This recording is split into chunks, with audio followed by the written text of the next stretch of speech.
Yesterday, I pulled out the box with all my mementos and photographs and negatives and mementos and letters that have been written to me or I have written.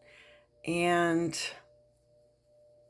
I came across a lot of pictures of me modeling, and I've hung on to them for years, but I feel like it's time to let some of them go.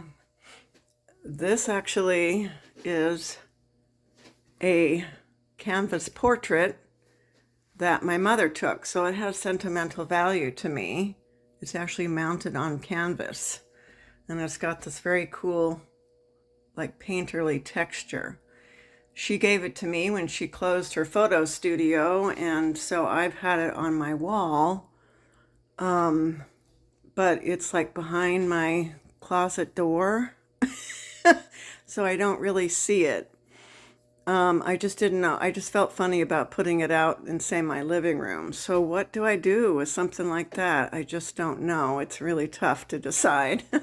It just feels criminal to throw it in the trash because it's my mom's photography work, you know.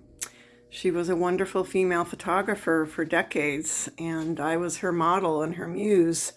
And she took a lot of wonderful pictures of me, including several of these, and I don't know what to do with them.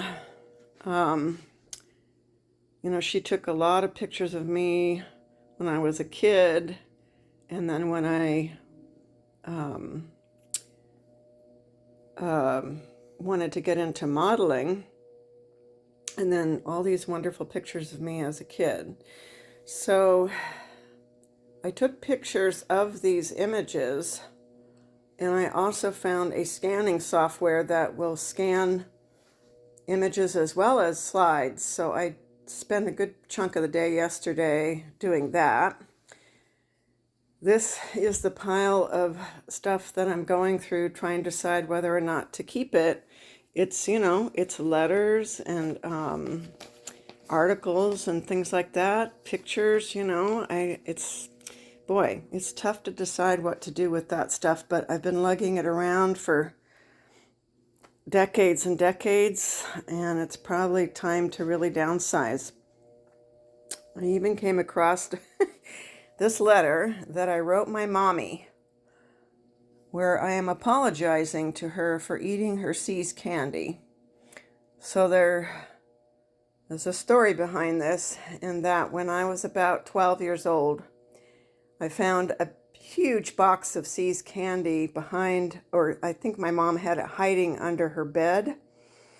And since I'm a chocoholic, I sat there, and over several days' time, I ate that entire 5-pound box of chocolates. Now, she claims it was more than 5 pounds, but I'm going to stick with the 5 pounds.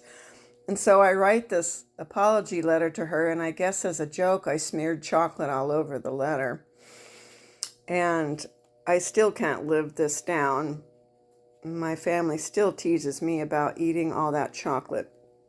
So again, I took a picture of this letter that I wrote to my mom, and so I have it now in my Google Photos, what do you call that? The clouds. So I have it. So I guess I don't need to keep the physical copy anymore, so that can go in the pile of things I'm thinking of tossing. But yeah, it's emotional to go through these mementos and, remember and feel nostalgia. And gosh, I was beautiful back then, and I didn't even realize it. Looking at these pictures, I had the worst self-esteem you can imagine, sadly enough. I just thought of course, found lots of fault with myself. And now I look at these pictures and I think, oh my goodness, you were stunning, and you didn't know it, and you didn't kind of feel that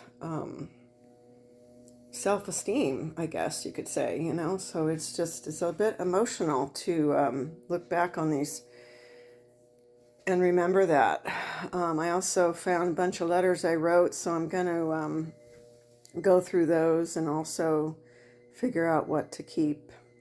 So it's a process, very interesting process, but it does feel good to actually let go of some things that I've been hanging on to for a while. I feel like as I age, this stuff doesn't mean as much anymore to me. I don't know if I'm explaining that very well. It does mean a lot, but it doesn't feel like I need to be carrying it around with me. There's so many memories I can have without these physical reminders. Okay, onward and upward.